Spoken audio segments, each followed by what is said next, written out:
Morning, folks. How are you? What a brilliant day. Okay, so we're on the subject of giving away, volunteering, give, and give some more, and don't have any expectations of receiving in return. And that's basically the way to do it. So we'd finished off morning, Joanna. So we'd finished off yesterday by saying you must become what you want to attract. Be kind, be the kind of person you'd want to surround yourself with. And that's also true. So, what happens if you give, and yet you get nothing back? So here's an example I was given. She said that she gave and gave and gave to a man with whom she was trying to re-establish a relationship, and he refused to come back to her. I think she missed the point. In the first place, she was hardly giving with no expectations. She was expecting a lot, but by her own admission, she felt that they continued to give, he would see what he had missed, and he'd finally come back to her. I pointed out that it seemed a bit more like a calculated con job rather than an act of love. I suggested that she needed to release him and move on to someone better to fulfill her needs. I reminded her that there was nothing wrong with giving, but if her needs are not being met in a relationship, really, it's time to close that door with love and move on to someone else. Morning, Alana. Morning, Sarah. Morning, Andrea. Morning, Francis. So remember this. Giving does not imply becoming a doormat. We're entitled to have our needs met. However, it doesn't serve us to be angry if a certain situation does not fulfill them. So, give away time. Time is something never seems to be enough of, and it is one of our most valuable commodities. It is also one of our most precious gifts. How do you give away time? You listen to your friend's problem. You write a note of thanks. You get involved in something bigger than yourself and become a participating member or a volunteer. You read a book to a child. All of these take you out of yourself and help you to operate in a different part of your being. And that part is the loving and nurturing and abundant side. Classic example of this, I volunteer with Happy Beaches Fife. I'm happy to do that. I don't have any expectations in return. It actually fulfills me, and I actually really enjoy going out and litter picking in any area for an hour, first thing in the morning. It's quite exhilarating, the whole process. Another prospect is I volunteered to run for Chest, Heart and Stroke Scotland. Now, to be honest, I needed to run for Chest, Heart and Stroke Scotland. It's like what Josh Quigley said the other night. He said he got a Forrest Gump moment. And for me, it was a Forrest Gump moment. I needed to do that to reconcile myself, to do something for my friend that had been affected by a stroke.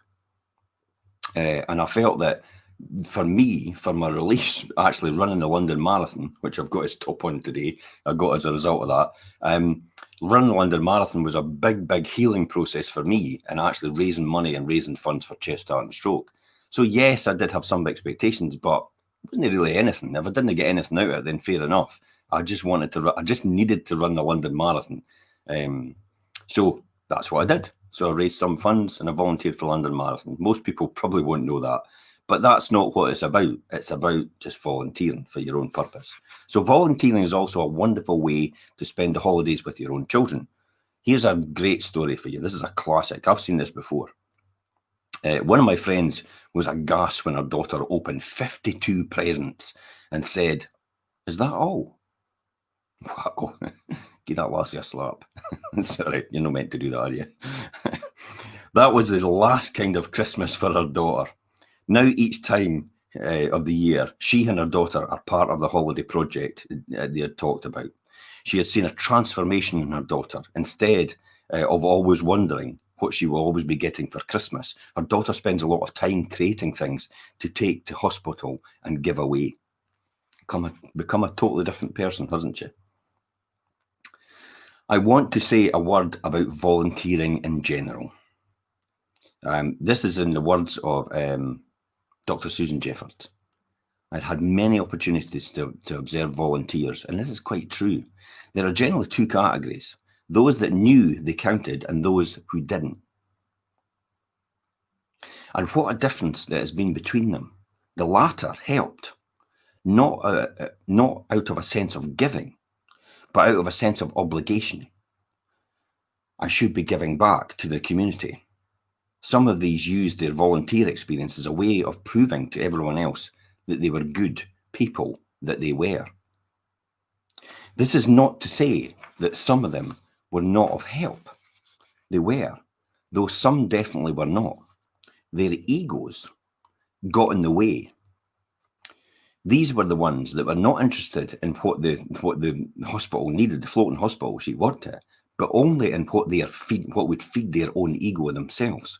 Hence, they often became more of a problem than a help to staff. What was worse, they probably derived little satisfaction or personal worth from their experience. Those who knew they counted were different. Morning, Julie. Were a different breed entirely. They were the silent but sure ones. They responded to our needs almost before we even asked. They were diligent about being on time and never failed to show up when expected. They didn't require anything, and no one required anything of them, really. No matter how menial it was, they seemed to want to do it and did it with great gusto. They did it with joy, knowing that they were of use. They rarely talked about what they did. They just did it. And they were greatly loved for their contribution. The difference between the way we operate in this world, when we know we count, and when we know we don't know we count, is staggering. If you have not acknowledged that you count in this world, simply go around acting as if you do. Ask yourself, if I really counted, what would I be doing in this situation? How would I be acting? It really works. So knowing that you count and acting as you if you do, give away your time. It's an incredible gift to do. And I'll see you tomorrow at 7:30.